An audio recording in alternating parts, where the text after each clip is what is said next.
Good afternoon, friends. Today we will talk about why to blame young generation for what is happening nowadays. आज जो हो रहा है तो ये हम क्यों ब्लेम करें यंग जनरेशन के लिए।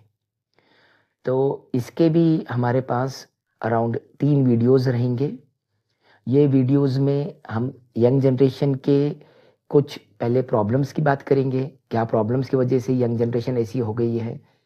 हम पेरेंट्स की बात करेंगे और इसके बाद हम सोल्यूशन की बात करेंगे। तो may be around 3 to 4 videos के हम एपिसोड लेंगे। मेरी रिक्वेस्ट है सारे पेरेंट्स से और यंग जनरेशन से, ये वीडियो को शेयर करिए आप अपने पेरेंट्स के साथ और पेरेंट्स अपने बच्चों के साथ, इसलिए कि हम इसमें पूरे एस्पेक्ट की बात करेंगे, पूरे टॉपिक को कवर करेंगे कि कहाँ से इशू आ रहा है, क्यों आ रहा है और ये कब से आ रहा है। दूसरा, आप इसको सब्सक्राइब भी करिए और फॉरवर्ड भी करिए दूसरों के साथ और पूरा वीडियो कंप्लीट देखिए। अगर आप खाली इसका शॉर्ट देखेंगे, शॉर्ट में तो आपको समझ में नहीं आएगा। तो आप हमारे चैनल पे जाइए और पूरा वीडियो को कंप्लीटली आप चेक करिए, तो आपको पूरा डिटेल पता चलेगा। और उसके बाद कमेंट बॉक्स में ज़रूर मेंशन करिए कि आपको ये वीडियो कैसा दिखा और इसमें अगर कुछ और इम्प्रूवमेंट की ज़रूरत है तो बताइए, हम डेफिनेटली फॉलो करेंगे। तो चलिए हम स्टार्ट करते हैं। हम अगर बात करते हैं यंग जनरेशन, तो इफ़ यू रिमेंबर कि अराउंड 2000 से एक टोटली जनरेशन चेंज हो गई है। एक जनरेशन थी अप टू 2000 जो टोटली अलग थी। अब जो जनरेशन आई है आफ्टर 2000 ये टोटली अलग हुई है और ये जनरेशन में काफ़ी डिफॉर्मेशन आए। देखिए, आई am using the word deformation, negative changes आए आफ्टर लॉकडाउन। मतलब 2018-19 से लेके 2020 के पास ये जनरेशन टोटली बदल गई है। और आज का जो प्रॉब्लम है, आप सबको पता है, यंग जनरेशन का बहुत बड़ा इशू है, बहुत बड़ा प्रॉब्लम है। और जो भी पेरेंट्स हैं उनको पता है कि बच्चों का क्या इशू है, और जो बच्चे हैं उनको पता है कि हमको क्यों सफ़र करना पड़ रहा है या क्या क्या प्रॉब्लम्स है। तो हम यहाँ पे बात करेंगे कि कभी भी अगर कुछ इश्यूज आते हैं या कुछ प्रॉब्लम्स आते हैं तो ये प्रॉब्लम सिर्फ एक चीज से नहीं आते, दो चीज से। अगर हम ताली बजाते हैं, क्लैप करते हैं, तो there are two hands involve. तो उसी तरह से आज का जो इशू है तो वो सिर्फ यंग जनरेशन को क्यों ब्लेम करे। ये यंग जनरेशन का ही अकेला प्रॉब्लम नहीं है, ये पेरेंट्स, सोसाइटी, गार्डियंस का भी प्रॉब्लम है। तो आज का हमारा एपिसोड जो रहेगा, हम इसमें गार्डियंस के बारे में बात करेंगे, पेरेंट्स के बारे में बात करेंगे कि पेरेंट्स को क्या रोल प्ले किए जिसकी वजह से आज का ये इश्यू आया है। हम सबसे पहले पेरेंट्स का प्रॉब्लम देखेंगे। Number 1, specially mother's. मदर्स को काम होता है, दे आर वेरी बिजी, तो वो क्या करते हैं, छोटे बच्चों को परेशान करते हैं। तो सबसे पहले उनके लिए सबसे आसान और बेस्ट ऑप्शन है मोबाइल। बच्चों को मोबाइल पे गेम या यूट्यूब या कोई भी ऐसा आप चैनल दे दीजिए, सॉन्ग्स ये वो, बच्चे ब्राउज करते हैं, स्क्रॉल करते हैं और डिफरेंट वीडियोस को स्क्रॉल करते हैं, देखते हैं। यहाँ पे एक बहुत बड़ा प्रॉब्लम ये आता है, बच्चे वो सब सीखते हैं, वो सब देखते हैं जो उनके एज में सीखना या देखना नहीं चाहिए। तो यहाँ से वो अपने पेरेंट्स से दूर हो जाते हैं और एक अलग विशेष सर्कल में वो ड्रैग होते चले जाते हैं। अब इसका जिम्मेदार कौन?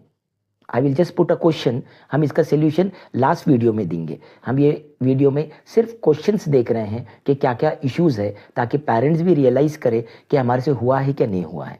आज अगर बच्चे ज़्यादा मोबाइल को प्रेफर करते हैं पेरेंट्स से या सोसाइटी से या क्लासेस से या स्कूल से या फिजिकल गेम से, तो उसके पीछे जिम्मेदार कौन? नंबर 2, जो डैड है वो फाइनेंसर हो गए हैं। डैड को पता है जब बच्चा आता है, जिद करता है, डैडी चलिए ना, अपन ये करेंगे वो करेंगे, डैड बोलते बेटा ये कुछ रख लो अमाउंट, जाके कुछ परचेज कर लो, चिप्स खरीद लो और आपके फ्रेंड्स के साथ शेयर कर लो, या स्कूल में जाइए आप, जाके कुछ लेके आ जाइए और आप ये कर लीजिए। तो बच्चों को आप यंग एज से आप उनको पॉकेट मनी के बहाने आप उनको करप्ट कर रहे हैं। क्यों करप्ट कर रहे हैं? इसलिए कि आपके पास टाइम नहीं है उनको देने का, और वो टाइम के जगह पे आप उसको मनी या as a financer, as a banker आप ट्रीट कर रहे हैं। बच्चे को भी पता है, जैसा उसको वो कॉन्शियसनेस आती है, इंटेलिजेंट है बच्चा, वो सीखता है, बड़े होने के बाद वो समझ जाता है, वो आपको एज ए फाइनेंसर ट्रीट करता है रादर देन डैड। यहाँ पे एक मोहब्बत का बॉन्ड नहीं है, यहाँ पे एक बॉन्ड है जिसमें बच्चा अपनी नीड को फुलफिल करता है just to fulfil a particular demand, और पेरेंट भी खुशी खुशी दे देते हैं और बोलते चलिए हमारे को बहुत अच्छा हुआ। तीसरा, पेरेंट्स बच्चे को स्कूल या ट्यूशन या डिफरेंट क्लासेस भेजते हैं इसलिए कि बच्चा उनको घर पे बोर ना करे। आई am using the word bore, इसलिए कि बच्चा परेशान करता है बच्चों टीचर्स पेरेंट्स को घर पे। वो ये मांगेगा, वो मांगे, मम्मी आप बनाइए, मम्मी आप वो करिए। तो पेरेंट्स जब डिस्परेट हो जाते हैं, इसलिए कि देखिए आज की जो सोसाइटी है, दोनों हस्बैंड एंड वाइफ, दोनों पेरेंट दे आर वर्किंग। अब वो वर्क कर रहे हैं, उनके पास टाइम नहीं है, और उसके बाद अगर बच्चे की कुछ फरमाइश है, बच्चे की कुछ ख्वाहिशात है, तो आप उसको कैसा पूरे करेंगे? तो यहाँ पे इश्यू आता है। तो इसलिए माँ बाप चाहते हैं जितना बच्चा हमारे से दूर रहे उतना अच्छा है। थक के आए, सो जाए, again in the morning same cycle will go on. तो ये एक बहुत बड़ा इश्यू है जिसकी वजह से एक प्रॉब्लम आ रहा है। तीसरा, जो मोस्ट इंपॉर्टेंट पार्ट है, पेरेंट्स को अगर कोई चीज़ परचेज करना है, बच्चे से मंगाना है, तो बच्चे को कमीशन देते हैं। I am using the word commission, जो बहुत गलत बात है। They are paying extra money. क्यों एक्स्ट्रा पे कर रहे हैं? जब ये बच्चा खुशी खुशी जाएगा, कुछ लेके आएगा। अगर एक जस्ट एक एग्जाम्पल है, आपको शुगर मंगाना है, अब शुगर है 45 रुपीज के जी, तो आप बच्चे के हाथ में 50 देते हैं, बेटा 1 किलो शक्कर ला ले।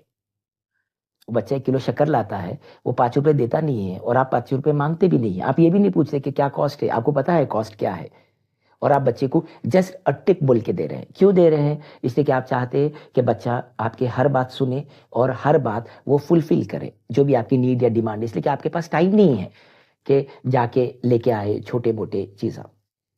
तो यहाँ पे आप बच्चे को करप्ट कर रहे हैं। मतलब आपका जो रिलेशन है, रिलेशन पैसे पे बेस्ड है, rather than some physical bond, some physical link नहीं है। यहाँ पे आप बहुत ज्यादा डिपेंड कर रहे हैं बच्चे पे, और आप इसको करप्ट कर रहे हैं।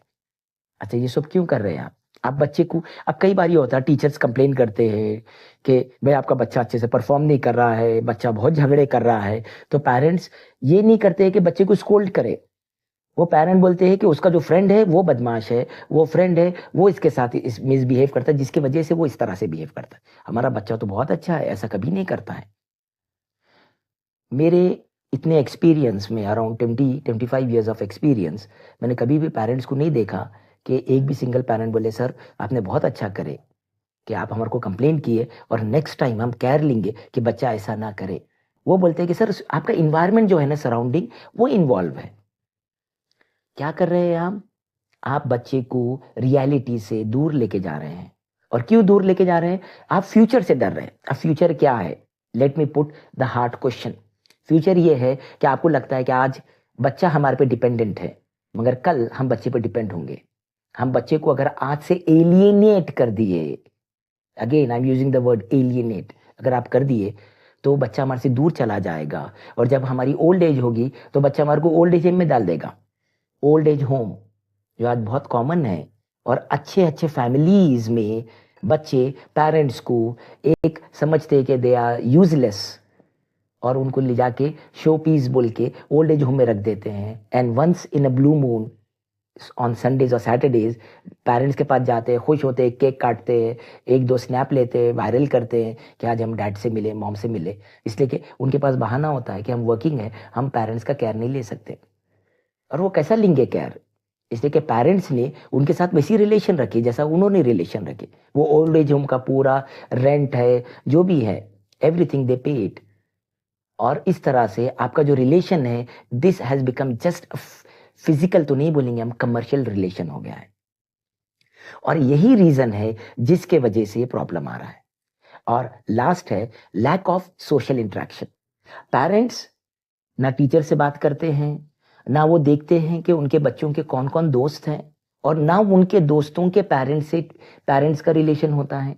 तो वो सोसाइटी में रहते हुए भी सोसाइटी से वो दूर रहते हैं। और जब वो सोसाइटी से दूर रहेंगे तो उनका बच्चा की ग्रूमिंग कैसी हो रही है, बच्चा कैसा डेवलप हो रहा, पेरेंट्स को नहीं पता।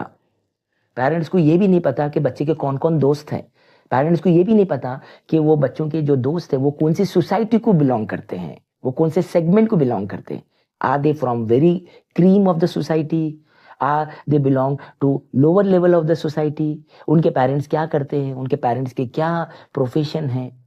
Again I want to make it very clear. देखिए बहुत इंपॉर्टेंट है, प्रोफेशन मैटर्स अ लॉट।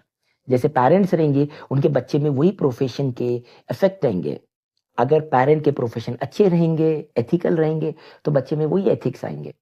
अगर पेरेंट्स में एथिकल इश्यूज का प्रॉब्लम है, अगर उनका कोई ऐसा प्रोफेशन है जिसमें उनको कुछ गलत चीज़ें करने पड़ते हैं, स्कोल्ड करना पड़ता है, डांटना पड़ता है, कुछ करना पड़ता है, बच्चे वही सीखेगा और बच्चा वही होगा। और इसलिए हम यहाँ पे बात करेंगे कि ये बेस है जहाँ से आपका बच्चा या यंग जनरेशन आपके साथ अच्छे से बिहेव नहीं करती है। तो अगेन, तो आप किसको ब्लेम करेंगे? यंग जनरेशन को, या आप ब्लेम करेंगे खुद को? तो ये आज का जो मेरा पॉइंट है, तो इसमें हम सिर्फ पेरेंट्स की बात की है।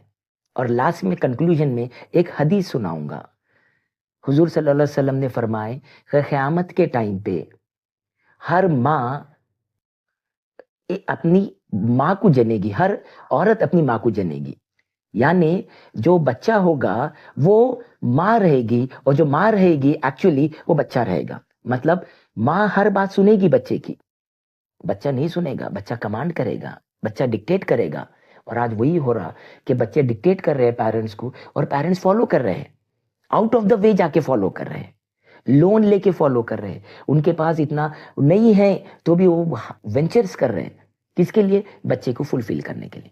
अब वो बच्चे के कैसे है रिक्वायरमेंट्स, वो एथिकल है, अनएथिकल है, सही है, गलत है, वो बोलता है मेरे को ये स्कूल चाहिए, वो स्कूल, मेरे को ये गिफ्ट चाहिए, वो गिफ्ट। और स्पेशली मोबाइल्स, मेरे को ये मोबाइल चाहिए, अभी ये न्यू मोबाइल है। और ये है मेन इशू जो आज का हमारा टॉपिक है कि पेरेंट्स। तो मैं यहाँ पे कंक्लूड करता हूँ। ये मेरे बहुत हार्ड क्वेश्चंस थे, हो सकता पेरेंट्स को हर्ट हो, I am sorry for that. मगर आप इस पे एक नज़र डालिए और ये सोचिए क्या जो मैं ये क्वेश्चन कर रहा हूँ क्या ये सही है या ये गलत है। आप खुद एनालाइज करिए और कमेंट बॉक्स में लिखिए कि अगर आपको लगता है कि नहीं कुछ और इश्यूज रह गए हैं मेरे से जो मैंने टच नहीं किया। और देखिए बहुत बड़ा इशू आता है ऐसे छोटे वीडियोस बनाने का कि हम हमारी पूरी बात कर ही नहीं सकते, टाइम हो जाता है। और अब क्या करें? और अच्छा दूसरा हमारे को ये आता है कि भाई आप वीडियो शॉर्ट बनाइए, और वो आता है कि आप शॉर्ट में भेजिए 3 मिनट्स में। अब 3 मिनट्स में हम किस तरह से बात करें? तो अगेन आई विल कंक्लूड। तो मैं ये क्वेश्चन छोड़ता हूँ पेरेंट्स पे।